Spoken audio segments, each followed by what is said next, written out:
नमस्कार दोस्तों, आप सभी का ज्ञान ज्योति कोचिंग सेंटर में बहुत बहुत स्वागत है, अभिनंदन है। आज हम लोग क्लास 10th का ज्योग्राफी का चैप्टर 1 पढ़ेंगे, है ना। और इसमें यदि आपने पूरा क्लास कर लिया तो मेरा दावा है कि यह एक क्लास आपके चैप्टर 1 का पूरा कॉन्सेप्ट क्लियर हो जाएगा। एक ही क्लास में चैप्टर 1 कंप्लीट। एक बार आप अवश्य इसको देखिएगा पूरा, और अच्छा लगे क्लास तो चैनल को लाइक कीजिएगा, सब्सक्राइब कीजिएगा और कमेंट भी जरूर कीजिएगा कि हाँ आपको क्लास कैसा लगा और इसमें और क्या आप पढ़ना चाहते हैं उसके बारे में थोड़ा कमेंट कर दीजिएगा। तो चलिए बिना समय गवाए हम लोग क्लास स्टार्ट करते हैं। तो आज हम लोग चैप्टर 1 है ज्योग्राफी का चैप्टर 1, जिसमें हम लोग क्या पढ़ेंगे।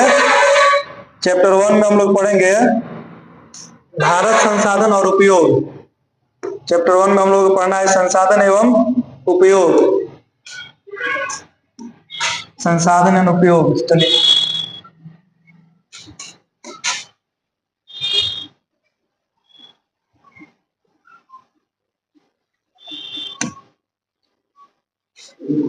चैप्टर 1 का नाम है संसाधन एवं उसका उपयोग। तो जब हम लोग भूगोल विषय पढ़ रहे हैं तो सबसे पहले हम लोग यह जानना होगा कि भूगोल सब्जेक्ट आखिर है क्या, इसको कैसे परिभाषित करेंगे हम। तो देखिए भूगोल वह विषय या शास्त्र है जिसके अंतर्गत पृथ्वी के ऊपरी स्वरूप। भूगोल वह शास्त्र या विषय है जिसके अंतर्गत पृथ्वी के ऊपरी स्वरूप, पृथ्वी की संरचना और उसके प्राकृतिक भागों अथवा पृथ्वी में पाए जाने वाले खनिज तत्वों के बारे में अध्ययन करते हैं। जाहिर सी बात है कि हम लोग जब भूगोल पढ़ते हैं तो भूगोल दो शब्द से मिलकर बोलना है। पहला है भू यानी पृथ्वी और गोल मतलब गोलाकार। पृथ्वी हमारी गोलाकार है और हम लोग भूगोल में पृथ्वी के ऊपरी भाग का अध्ययन करते हैं। उसके बाद उसके एटमॉस्फेयर यानी वायुमंडल के बारे में अध्ययन करते हैं और उसके नीचे क्या क्या खनिज दबा हुआ है उस सभी के बारे में हम लोग अध्ययन करते हैं। तो भूगोल का यह परिभाषा हो गया। जैसे में आप देख लीजिए कि जैसे पहाड़, महादेश, देश, नगर, नदी, समुद्र, झील, वन, कोयला, पेट्रोल आदि। हम आज के समय में समुद्र में उतर करके हम देखते हैं कि उसमें कौन कौन से तत्व पाए जा रहा है या फिर उसमें कौन कौन प्रजातियां रह रही है, कैसा है आखिरकार उसका अंदर का हिस्सा। ये सभी चीजें क्या है भूगोल में हम लोग पढ़ते हैं।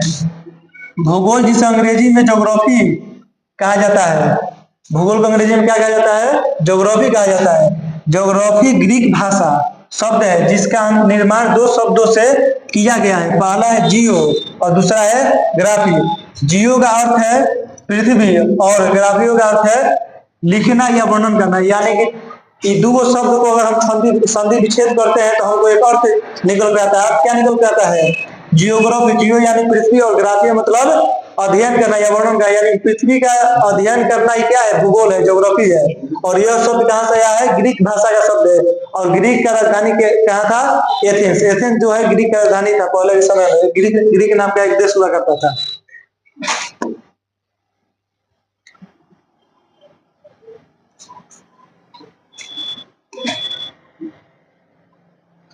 अब देखिए भूगोल के जनक या पिता इरेटोस्थनीज को कहा जाता है। ये बात को आप नोट कर लीजिएगा। भूगोल के पिता या जनक किसको कहा जाता है? इरेटोस्थनीज को कहा जाता है।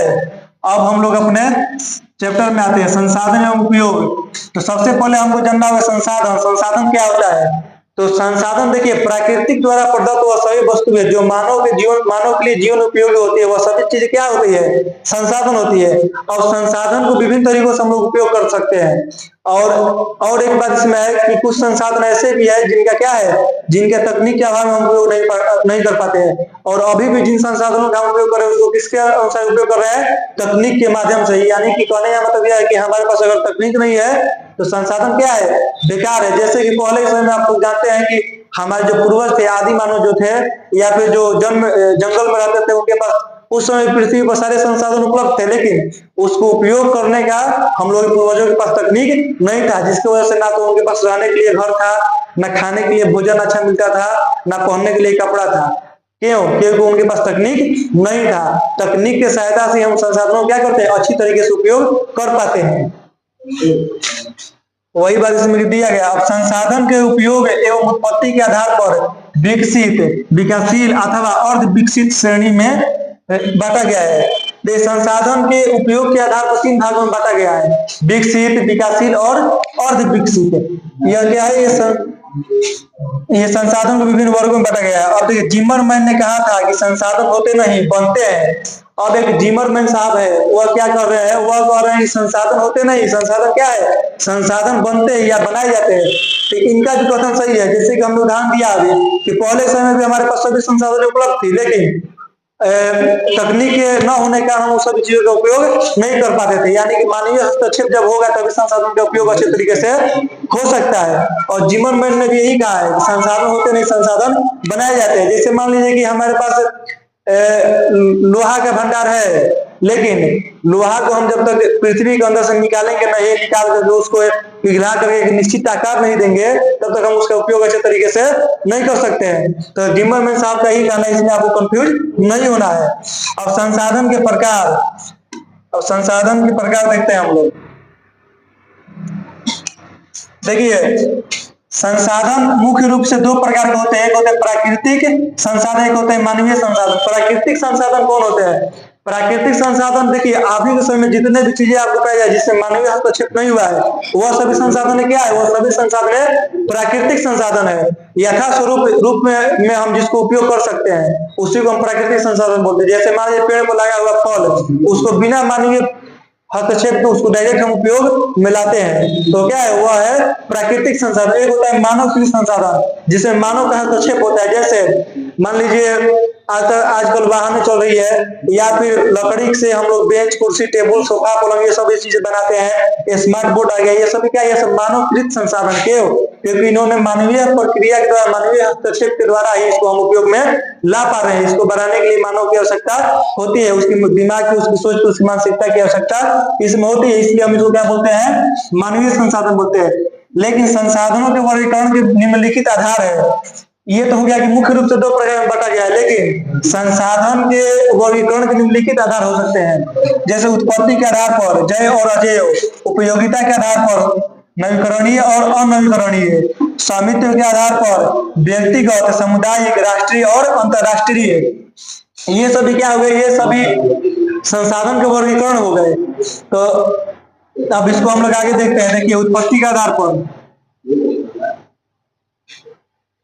उत्पत्ति के आधार पर संसाधन को कितने प्रकार में, 2 भागों में बांटा गया है। उत्पत्ति के आधार पर संसाधन को 2 भागों में बांटा गया। पहला है जैव संसाधन, वैसा संसाधन जिसकी प्राप्ति जैव मंडल से होती है उसे हम जैव संसाधन कहते हैं। इसमें सजीवों के सभी लक्षण मौजूद रहते हैं, जैसे मनुष्य, वनस्पति, मछली, पशु एवं अन्य प्राणी समुदाय, ये सभी क्या है, ये सभी जैव संसाधन है। जैव संसाधन का मतलब यह हुआ जिसमें जीवन पाया जाता हो, उसको हम लोग क्या बोलते हैं, जैव संसाधन। जैव यानी कि जीवित, यानी जिसमें जीवन पाया जाता हो। जैसे मनुष्य में जीवन पाया जाता है ना, हाँ, मनुष्य में भी जीवन पाया जाता है। मनुष्य एक जीवित प्राणी है, एक सजीव है। वनस्पति भी क्या है, वनस्पति भी सजीव है, भले वह बोल नहीं पाता है, लेकिन वह क्या है, एक सजीव है। उसमें अब विकास होता है, वह पहले फूल लेता है, फूल से फल धरता है, फल, और उसका जो फल होता है वह बड़ा होता है, वो पकता है, सभी अपनी प्रक्रिया के द्वारा होता है। इसलिए उसको हम क्या बोलते हैं, सजीव या फिर जैव संसाधन। मछली भी क्या है, जैव संसाधन है। पशु भी जैव संसाधन एवं वन्य प्राणी समुदाय। अब देखिए, अजैव संसाधन, निर्जीव वस्तुओं के समूह को अजैव संसाधन कहा जाता है। इसमें सभी निर्जीव वस्तु आते हैं, जैसे चट्टान, धातु, खनिज, अनाज, कपड़ा इत्यादि। अब बताइए, कपड़ा जो है, कपड़ा अपने से बन सकता है? नहीं।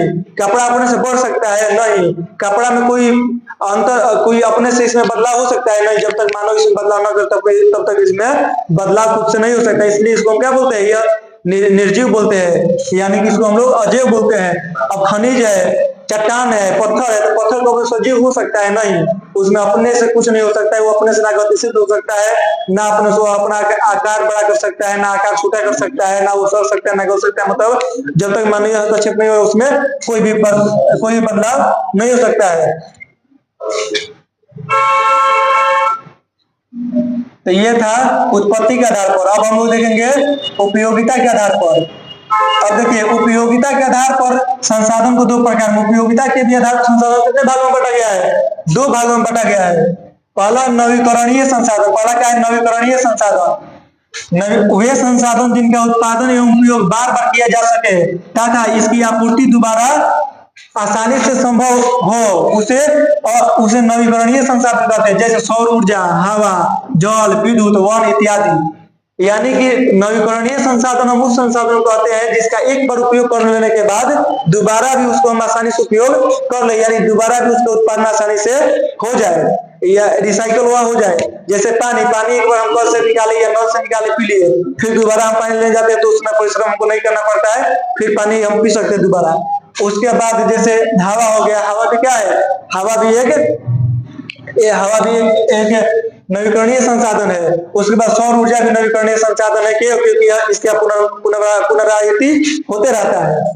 अब देखिए इसमें अब दूसरा इसमें अनवीकरणीय संसाधन, वे वस्तुएं जिनका भंडार सीमित होता है तथा जिनका निर्माण दोबारा न किया जा सके या पुनर्निर्माण होने में बहुत समय लगे, उसे अनवीकरणीय संसाधन कहते हैं। जैसे कोयला, पेट्रोलियम, प्राकृतिक गैस, जैसे प्राकृतिक गैस इत्यादि, ये सभी क्या है, ये सभी अनवीकरणीय संसाधन। अच्छा एक बात बताइए आप, एक बार यदि पृथ्वी के अंदर से कोयला खत्म हो जाए तो उसको दोबारा बनने में लगभग लाखों वर्ष लग जाता है। आप बताइए लाखों वर्ष जब हम कोई मानव रहेगा पृथ्वी पर, इंतजार कर पाएगा नहीं। लाखों वर्ष में तो कितनी प्रजाति है, कितनी सभ्यता आएगी और चली जाएगी। तो इसलिए इसको हम क्या बोलते हैं, अनवीकरणीय संसाधन बोलते हैं। पेट्रोल भी उसी में है, पेट्रोल भी सीमित मात्रा में उपलब्ध है हमारे पृथ्वी के अंदर भूगर्भ में। एक बार यदि उसका हम लोग पूरा उपयोग कर लिए तो उसको दोबारा बनने में लाखों वर्ष, हजारों वर्ष का समय लगता है। यानी कहने का मतलब यह है कि एक बार जिसको उपयोग करने के बाद दोबारा उपयोग करने में लाखों वर्ष का अंतराल या इंतजार करना पड़े, उसको हम लोग क्या बोलते हैं, अनवीकरणीय संसाधन बोलते हैं। अब इसमें आगे है स्वामित्व के आधार पर। स्वामित्व के आधार पर भी संसाधन 4 प्रकार के होते हैं। स्वामित्व के आधार पर कितने प्रकार के संसाधन होते हैं, 4 प्रकार के। पहला है स्वामित्व के आधार पर संसाधन विविध रूपों का वर्णन करें। स्वामित्व के आधार पर हमारे देश में संसाधनों को 4 भागों में बांटा गया है। पहला है व्यक्तिगत संसाधन, वैसे सारे संसाधन जिस पर किसी खास व्यक्ति का आधिपत्य है, अधिकार हो तथा इसके एवज में वह सरकार को अपनी इच्छा से लगान देता है अथवा नहीं भी देता है। जैसे बाग, बगीचा, तालाब, कुआं इत्यादि, ये सभी क्या है, ये सभी निजी संसाधन है, यानी कि व्यक्तिगत संसाधन है। अब बताइए बाग बगीचा क्यों लगाया है, बाग बगीचा जो लगाया है तो जो जिसका बगीचा होगा उसी का उस पर अधिकार होगा। यदि बगीचा मान लीजिए किसी और ने लगाया है और कोई और जाकर उसको बोले कि नहीं इसका जो फल है वो हम खाएंगे, तो खाने देगा नहीं, क्यों? क्योंकि वह बोलेगा कि यह बगीचा हमने लगाया, इस पर सिर्फ और सिर्फ हमारा अधिकार है। जैसे मान लीजिए आपका जो किताब कॉपी हो गया, ये सभी क्या है, ये सभी आपका निजी संसाधन है, यानी कि व्यक्तिगत संसाधन है, जिसमें सिर्फ और सिर्फ आप ही का अधिकार हो। जैसे आपका घर हो गया, आपका मोटरसाइकिल हो गया, आपका कार हो गया, मतलब अलग अलग अनेक वस्तु है। जैसे हमारा ये कोचिंग सेंटर हो गया, ये सब इस पर क्या है, इस पर सिर्फ हमारा ही अधिकार है, इसलिए इसको हम क्या बोलते हैं, व्यक्तिगत संसाधन बोलते हैं। और दूसरा नंबर है सामुदायिक संसाधन, वैसे सारे संसाधन जो किसी खास समुदाय अथवा समूह के लोगों के लिए उपयोग में लाया जाता है, इसके अंतर्गत चारण भूमि, मंदिर, मस्जिद, शमशान, सामुदायिक भवन आदि आते हैं, जो समूह के लोगों के लिए सर्व सुलभ है। अब देखिए एगो तो हो गया कि व्यक्तिगत संसाधन, एगो सामुदायिक संसाधन। समुदाय से ही आपको समझ में आ रहा होगा कि समुदाय का मतलब क्या है, विभिन्न अलग अलग लोगों का समूह, उसी को हम लोग क्या बोलते हैं, समुदाय बोलते हैं। तो सामुदायिक जो संसाधन होता है उस पर क्या होता है, समुदाय के सभी लोगों का अधिकार होता है। जैसे मंदिर पर कोई एक व्यक्ति अपना आधिपत्य नहीं जमा सकता है, क्यों? क्योंकि वह पूरे समाज के लिए खुला रहता है और सभी समाज के सभी लोग उसमें जा सकते हैं, आ सकते हैं, उसमें अपना पूजा पाठ कर सकते हैं। उसके अनुसार जैसे पार्क, सार्वजनिक पार्क, वह भी क्या है, वह भी सामुदायिक संसाधन है। उसमें क्या है, उसमें सभी लोग आते जाते हैं, कोई आपको रोकने वाला नहीं है। या फिर सड़क क्या है, सड़क भी सामुदायिक संसाधन है। यदि सड़क है उस पर आप जा रहे हैं और दूसरा भी बोला कि नहीं इस पर सिर्फ हम ही जाएंगे, तो आप क्या बोलेंगे, नहीं इस पर ये पूरे समुदाय के लिए सार्वजनिक संसाधन, इसलिए इस पर पूरे समुदाय का अधिकार है। इसी को हम लोग क्या बोलते हैं, सामुदायिक संसाधन बोलते हैं। अब इसके बाद है राष्ट्रीय संसाधन।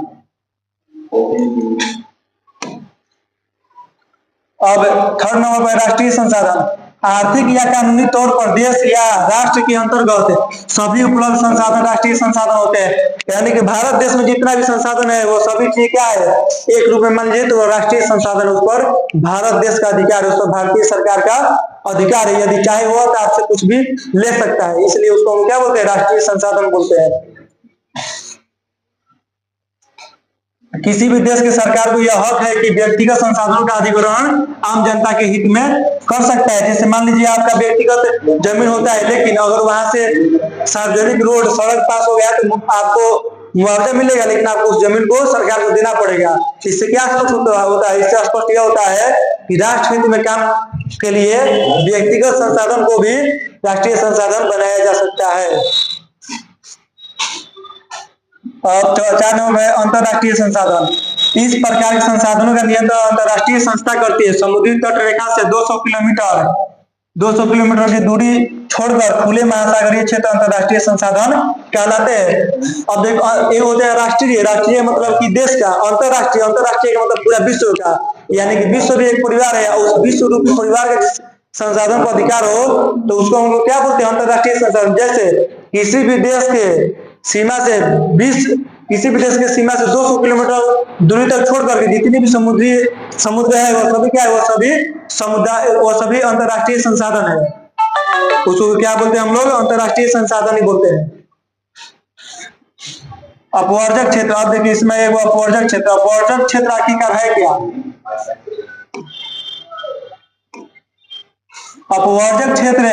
अपवर्जक आर्थिक क्षेत्र किसी देश की तट रेखा से 200 किलोमीटर की दूरी तक का क्षेत्र पर उस देश का आधिपत्य होता है, जिसका केवल वही बिजली, मत्स्य पालन, परिवहन आदि के लिए उपयोग कर सकता है, उसे अपवर्जक आर्थिक क्षेत्र कहा जाता है। यानी कि हमने अभी बताया कि किसी भी सीमा से लगने वाले समुद्र तट, उस तट रेखा से 200 किलोमीटर छोड़कर के अंतरराष्ट्रीय संसाधन होता है। लेकिन वो 200 किलोमीटर दायरा के अंतर्गत जो समुद्र आता है, जिस देश से लगा हुआ होता है, उस 200 किलोमीटर में क्या होता है, उस देश का अधिकार होता है। चाहे तो वह देश उसमें बिजली का उत्पादन कर सकता है, या फिर मछली का पालन कर सकता है, या फिर विविध रूपों में उसका उपयोग वह कर सकता है। उसी को हम लोग क्या बोलते हैं, अपवर्जक क्षेत्र बोलते हैं। अब विकास के स्तर पर भी संसाधन को 4 भागों में वर्गीकृत किया जाता है। पहला है संभावित संसाधन, दूसरा है विकसित संसाधन, तीसरा संचित कोष संसाधन और चौथा है भंडार संसाधन। अब इसको हम लोग जानते हैं कि आगे का यह संसाधन कहलाता क्या है। अब एक संभावित एवं संचित को संसाधन में अंतर स्पष्ट करें तो पहला है संभावित संसाधन, वैसा संसाधन जो किसी क्षेत्र विशेष में मौजूद होते हैं, जिसे उपयोग में लाने की संभावना बनी रहती है, परंतु अभी इसका उपयोग नहीं किया गया है। जैसे हिमालयी क्षेत्र का खनिज, राजस्थान गुजरात में सौर ऊर्जा। यानी देखिए संभावित शब्द से अर्थ स्पष्ट हो रहा है कि संभावित का मतलब संभावना, यानी कि जिस संसाधन का उपयोग करने की संभावना है हमारे पास, लेकिन तकनीक के अभाव में अभी हम उसका उपयोग नहीं कर सकते हैं, लेकिन उसका आगे चलकर संभावना का उपयोग कर ले। जैसे में कि हिमालयी क्षेत्र का खनिज, हिमालय क्षेत्र में बहुत बड़ी मात्रा में खनिज पाया जाता है, लेकिन वहां से निकालने में इतना खर्च लगेगा कि सरकार उसमें हाथ नहीं डालती है। हाँ, हो सकता है कि आगे चलकर तकनीक का जब विकास हो तो उससे भी खनिज निकालने का उपयोग हम लोग ला सकते हैं। उसी प्रकार राजस्थान एवं गुजरात में सौर ऊर्जा, राजस्थान एवं गुजरात में सौर ऊर्जा का बहुत बड़ा भंडारण है, किंतु उसका भी हम लोग अभी उपयोग नहीं कर पाते हैं, क्योंकि हमारे पास ऐसा तकनीक नहीं है। तो उसको हम लोग क्या बोलते हैं, संभावित संसाधन बोलते हैं। अब ये संचित कोष संसाधन, कुछ संसाधन ऐसे होते हैं जो भंडार संसाधन के अंश होते हैं, जिसे उपलब्ध तकनीक के आधार पर प्रयोग में लाया जा सकता है। इसका उपयोग तत्काल में नहीं हुआ है, परंतु भविष्य के लिए यह सुरक्षित है, इसे भविष्य की पूंजी कहा जाता है।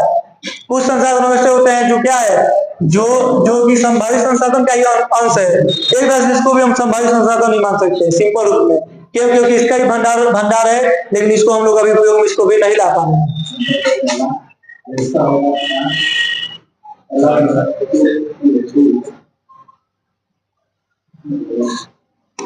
अब देखिए, भारत के गुजरात राज्य में सौर ऊर्जा का आधुनिक उपकरण बड़े स्तरों पर लगाया जा रहा है।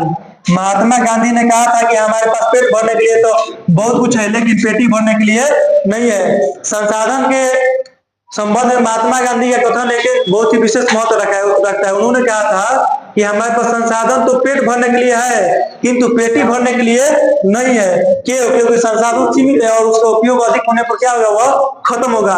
यानी कि आवश्यकता से अधिक आप संसाधन का उपयोग नहीं कर सकते। यह कहना था महात्मा गांधी का। जैसे जल का हम अति दोहन कर रहे हैं, लेकिन आने वाला भविष्य हम लोग का बहुत खतरा में जा रहा है। क्यों?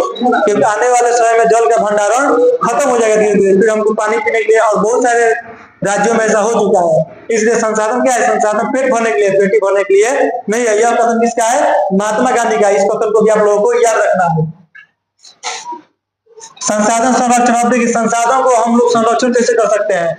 संसाधन संरक्षण की उपयोगिता सभ्यता एवं संस्कृति के विकास में संसाधनों की अहम भूमिका होती है। संसाधनों को विवेकपूर्ण सामाजिक, आर्थिक, सांस्कृतिक एवं पर्यावरणीय समस्याओं के लिए समाधान हेतु उपयोग करना ही संरक्षण कहलाता है। भविष्य में आने वाली पीढ़ी को इसी रूप में संसाधन मिले, अतः इसका संरक्षण बचाव करना बहुत आवश्यक है। अब संसाधन संरक्षण क्या है, तो सिंपल रूप में आप समझिए। संसाधन का मतलब समझ लिए कि जो भी वस्तु मानव उपयोग करता है वह सब चीज क्या है? संसाधन है। अब संरक्षण का शाब्दिक अर्थ होता है रक्षा करना। यानी कि जब हम संसाधन का रक्षा करते हैं, रक्षा करने का तात्पर्य यह हुआ कि हम संसाधन का ऐसा उपयोग करते हैं जिससे कि हमारी पीढ़ी को भी उचित भरपूर मात्रा में संसाधन मिले, किंतु हमारे आने वाली पीढ़ी को भी वह संसाधन उसी मात्रा में मिलते रहे। उसी को हम लोग क्या कहते हैं? उसी को संसाधन संरक्षण कहते हैं। यानी संसाधन का सीमित उपयोग करना, संसाधन का विवेकपूर्ण उपयोग करना, इस संसाधन संरक्षण कहलाता है। जैसे पानी का उपयोग, पानी का मान लीजिए एक बाल्टी का उपयोग है नहाने के लिए, और कई लोग क्या करते हैं 10 बाल्टी पानी गिरा देते हैं। उसको हमको रोकना है और उसको क्या करना है, सिर्फ जितना जरूरत है हमको उतना ही उपयोग करें। तो वह सभी चीज क्या है? संसाधन संरक्षण कहलाता है। प्राकृतिक का मतलब आपको पर्यावरण प्रदूषण कम फैलाना चाहिए, प्लास्टिक का उपयोग कीजिए, या फिर बाइक का, वाहनों का जो पेट्रोल या डीजल वाला वाहन उसका उपयोग कम कीजिए। तो इससे क्या होगा? हमारी प्राकृतिक, हमारी वातावरण सुरक्षित रहेगा, हमारे पास प्रदूषण भी कम होगा। इसी को हम लोग क्या बोलते हैं? संसाधन संरक्षण बोलते हैं।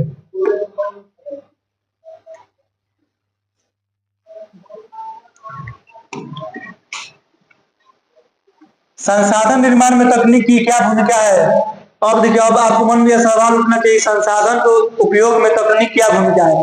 तो हम कह सकते हैं संसाधन के उपयोग के लिए तकनीक की बहुत अहम भूमिका है। क्यों? क्योंकि तकनीक के बिना कोई भी संसाधन क्या है? अधूरा है। यानी कि हम उसको पूरे मात्रा में उपयोग नहीं कर सकते। जैसे पहले हमने बताया आपको कि पहले हमारे पूर्वज क्या थे? पूर्वज जो थे जंगलों में रहते थे। क्यों? क्योंकि उनके पास तकनीक नहीं था, लेकिन संसाधन उस समय भी था, संसाधन अभी भी है। संसाधन प्राकृतिक ने जब से पृथ्वी का निर्माण हुआ तभी से दिया है, लेकिन उसको उपयोग करने के लिए तकनीक हमारे पास नहीं था। तो वही इसमें कह रहा है संसाधन के उपयोग में तकनीक क्या भूमिका है? तकनीक की एक अहम भूमिका है। संसाधन के निर्माण में तकनीक की अहम भूमिका है, क्योंकि विभिन्न उपकरणों और मानव कुशलता के कारण ही संसाधनों की खोज किसी भी स्थान पर उत्खनन से पहले की जाती है। बिना तकनीक के अथवा कार्य कौशल एवं निपुणता के बिना संसाधनों को खोज एवं उपयोग की विधि पाना संभव नहीं है। कोयला हमारे पृथ्वी के अंदर बहुत पहले से था, पेट्रोलियम बहुत पहले से था, डीजल भी बहुत पहले से था, लेकिन हमारे पास तकनीक नहीं था। जब हमारे पास तकनीक आया तो उस कोयला को, उस पेट्रोल को निकालना हमने प्रारंभ कर दिया। निकालने के बाद उसको रिफाइन करने के लिए हमने मशीन वगैरह निर्माण किया। मशीन में रिफाइन होकर वो उपयोग में आता है। तो सबसे अहम भूमिका यहाँ पर किसका हुआ? तकनीक का हुआ। तो तकनीक के बिना क्या है? संसाधन अधूरा है। संसाधन के विकास में सतत विकास की अवधारणा की व्याख्या कीजिए। संसाधन के विकास में सतत विकास की अवधारणा, सतत विकास का मतलब यह होता है कि संसाधन का उस तरह से उपयोग हम लोग करें जिससे प्रकृति में कोई नुकसान नहीं हो, सुरक्षित तरीके से उपयोग करना क्या कहलाता है? सतत विकास कहलाता है। हम लोग ऐसा विकास करें जिससे क्या हो? प्रकृति का नुकसान न हो और संसाधनों का अतिदोहन न हो, उसी को हम लोग क्या कहते हैं? सतत विकास कहते हैं। संसाधन मनुष्य की जीविका का आधार है। संसाधन क्या है? मनुष्य के जीवन यापन का आधार है। इस बात से कोई नकार नहीं सकता है। खाना बनाने के लिए आज गैस का प्रयोग करना पड़ता है, चूल्हा बनेगा तो लकड़ी का प्रयोग करना पड़ता है। अनाज चाहिए खाने के लिए तो अनाज भी क्या एक संसाधन है। पहनने के लिए कपड़ा चाहिए, कपड़ा भी क्या एक संसाधन है। जूता, मोजा, टाई, जितना भी चीज दिए गए वो सब चीज क्या है? संसाधन है। तो संसाधन मनुष्य जीवन के यापन में अहम भूमिका निभाता है।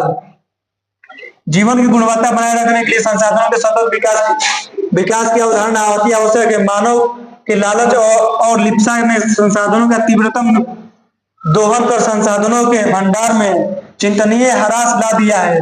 भूमंडलीय तापन, ओजोन क्षय, पर्यावरण प्रदूषण, मृदा क्षरण, भूमि विस्थापन, अम्लीय वर्षा एवं असमय ऋतु परिवर्तन जैसी परिस्थिति के संकट पृथ्वी पर व्याप्त सभ्यता और संस्कृति को निगल जाने के तैयार है। सतत विकास की अभिधारणा तो अति वास्तविक में पर्यावरण को बिना क्षति पहुंचाए भविष्य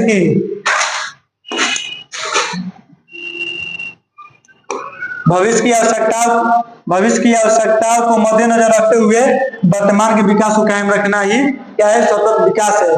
आज हम लोगों ने संसाधन का इतना दोहन कर दिया है जिससे हम लोग ऊपर संकट आ गया, मानव जाति के ऊपर संकट आ गया है।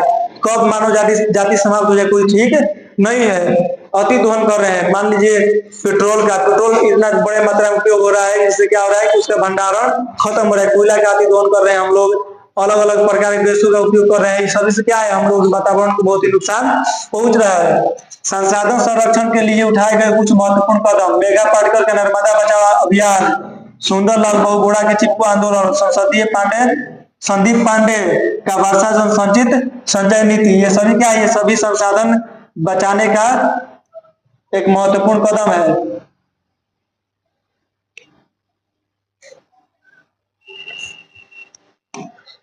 पर्यावरण संरक्षण हेतु सबसे पहले स्टॉकहोम में विश्व शिखर सम्मेलन 1972 में हुआ। ये आप लोगों को याद रखना है। प्रथम शिखर सम्मेलन कब हुआ था? 1972 में आयोजित हुआ था। इसी सम्मेलन के बाद प्रतिवर्ष 5 जून को पर्यावरण दिवस के रूप में मनाया जाता है। यह जो सम्मेलन हुआ उसके बाद, इस शिखर सम्मेलन के बाद पर्यावरण दिवस मनाना प्रारंभ हुआ। इसको आप लोगों को याद रखना, यह बहुत ही महत्वपूर्ण चीज है।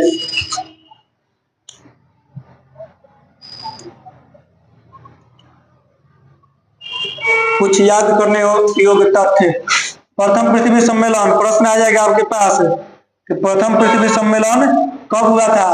प्रथम पृथ्वी सम्मेलन, इस सम्मेलन का आयोजन 3 से 4 जून 1992 को रियो डी जेनेरो में किया गया था, जिसमें विकसित एवं विकासशील देश। अब देखिए, विकसित और विकासशील देश में अंतर क्या है? विकसित देश किसको बोलते हैं हम लोग और विकासशील देश किसको बोलते हैं? तो विकसित देश का अर्थ यह हुआ जिसने विकास की चरम अवस्था में जो देश पहुंच चुका है उसको हम क्या बोलते हैं? विकसित देश। जैसे अमेरिका, चीन, जापान, ये सभी क्या है? विकसित देश है। और विकासशील देश हम उस देश को बोलते हैं जो अभी विकास करने की राह पर है, यानी जो विकास कर रहा है लेकिन अभी उसका विकास पूर्ण नहीं हुआ है, उसको हम लोग क्या बोलते हैं? विकासशील देश बोलते हैं। जैसे भारत हो गया या फिर भारत के आसपास के देश हो गए, पड़ोसी देश, ये सभी क्या है? ये सभी विकासशील देश है। विकासशील देशों के लगभग 178 प्रतिनिधियों ने भाग लिया। इसमें याद रखना, इसमें कितने प्रतिनिधियों ने भाग लिया था? प्रथम पृथ्वी सम्मेलन में 178 प्रतिनिधियों ने भाग लिया था। इस सम्मेलन में ग्लोबल वार्मिंग, वन संरक्षण, जैव विविधता कार्यक्रम 21 एवं रियो घोषणा पत्र पर समझौता किए गए। बिहार बोर्ड आपसे क्वेश्चन पूछ सकता है, इसमें से क्वेश्चन बनता है कैसे कि प्रथम पृथ्वी सम्मेलन में कितने देशों ने भाग लिया था? तब क्या बताना? 178 देश। इस कार्यक्रम में किस किस मुद्दे पर फैसला किया गया?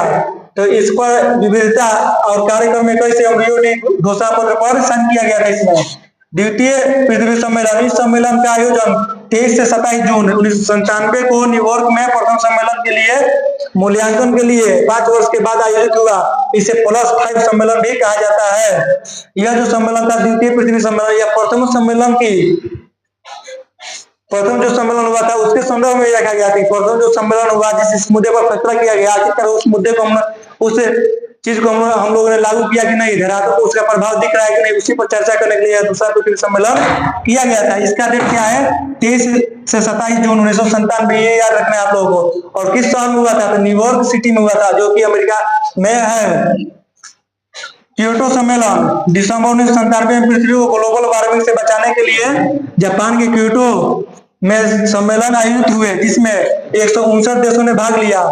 इसमें 6 गैसों CO2, मीथेन, N2O, HFC और फ्लूरोकार्बन, सल्फर हेक्सा क्लोराइड, इन सभी गैसों को ग्लोबल वार्मिंग के लिए क्या बनाया गया? ग्लोबल वार्मिंग के लिए इसको जिम्मेदार बना गया और उसको उपयोग में कमी लाने की प्रयास की गई। ग्लोबल वार्मिंग के लिए जिम्मेवार मानते हुए इसके उपयोग में कटौती पर सहमति बनी, जहां यूरोपीय संघ ग्रीन हाउस गैसों के उत्सर्जन में 8%, संयुक्त राज्य अमेरिका ने 7%,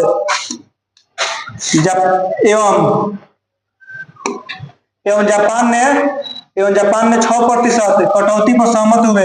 इस सम्मेलन को विश्व पर्यावरण सम्मेलन या ग्रीन हाउस सम्मेलन के नाम से भी जाना जाता है। द्वितीय पृथ्वी सम्मेलन किस नाम से जाना जाता है? और इसको जाना जाता है पर्यावरण सम्मेलन या ग्रीन हाउस सम्मेलन के नाम से भी जाना जाता है। तृतीय पृथ्वी सम्मेलन, इस सम्मेलन का आयोजन 10 वर्ष बाद 26 अगस्त 4 सितंबर 2002 में जोहान्सबर्ग में आयोजित हुआ।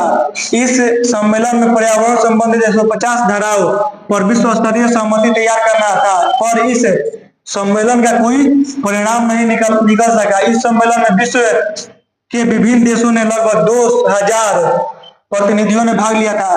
तृतीय पृथ्वी सम्मेलन जो था, इसमें लगभग 2000 सदस्यों ने भाग लिया, किंतु इस पर कोई निष्कर्ष नहीं निकल पाया। अब कुछ वस्तुनिष्ठ प्रश्न हम लोग देख लेते हैं।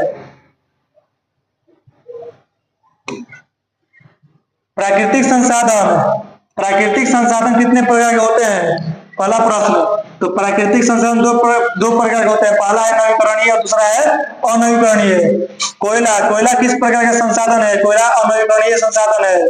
सौर ऊर्जा कौन सा संसाधन है? पुनः प्रयोग, इसको दोबारा उपयोग हम लोग कर सकते हैं। तट रेखा से कितने किलोमीटर की दूरी तक सीमा अपवर्जक क्षेत्र कहलाता है? इसका आंसर होगा 200 किलोमीटर तक। क्या होगा? 200 किलोमीटर तक। डाकुओं की अर्थव्यवस्था क्या है? तो डाकुओं की अर्थव्यवस्था उस अर्थव्यवस्था को कहते हैं हम लोग जिसमें संसाधन होते नहीं बनते, जिसमें संसाधनों के अनियोजित दोहन किया जाए, उसी को हम क्या बोलते हैं? डाकुओं की अर्थव्यवस्था। अनियोजित दोहन का मतलब यह होगा कि अविवेकपूर्ण उपयोग, अविवेकपूर्ण दोहन, आवश्यकता से ज्यादा उसका उपयोग करना, उसी को हम लोग क्या बोलते हैं? अनियोजित दोहन बोलते हैं। संसाधन होते नहीं बनते हैं, किसने कहा था? जिमरमैन ने कहा था। संसाधन होते नहीं बनते, किसने कहा था? जिमरमैन ने कहा था।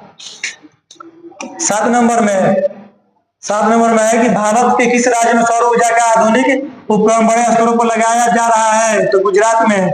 नर्मदा बचाओ अभियान किससे संबंधित है? मेघा पाटेकर। चिपको आंदोलन के नेता कौन थे? सुंदरलाल बहुगुणा। वर्षा जल संचय की नीति किसने बनाई? संदीप पांडे ने। और स्मॉल इज ब्यूटीफुल किसने कहा था? स्मॉल इज ब्यूटीफुल 1970 ईस्वी में सुनसे ने। पर्यावरण दिवस कब तथा कब से मनाया जाता है? तो 5 जून 1972 ईस्वी से मनाया जाता है। इसलिए पृथ्वी सम्मेलन हुआ था, इसलिए इसको पर्यावरण दिवस के रूप में मनाया जाता है। तो आप लोगों को यह क्लास कैसा लगा कमेंट बॉक्स में जरूर बताइएगा, और अच्छा लगा हो क्लास तो चैनल को लाइक कीजिएगा, सब्सक्राइब कीजिएगा, और इस चैनल के साथ आप जुड़ करके अपने भविष्य को उज्जवल बना सकते हैं। हम लोगों का प्रयास रहेगा और आपका साथ रहेगा तो हम सभी लोगों का क्या होगा? विकास होगा। इसलिए चैनल के साथ जुड़िए। इस पर सोशल साइंस, मैथ सभी विषयों का बिहार बोर्ड का तैयारी अच्छे तरीके से कराया जाता है और योग शिक्षकों के द्वारा कराया जाता है। तो चैनल से अवश्य जुड़िए। धन्यवाद।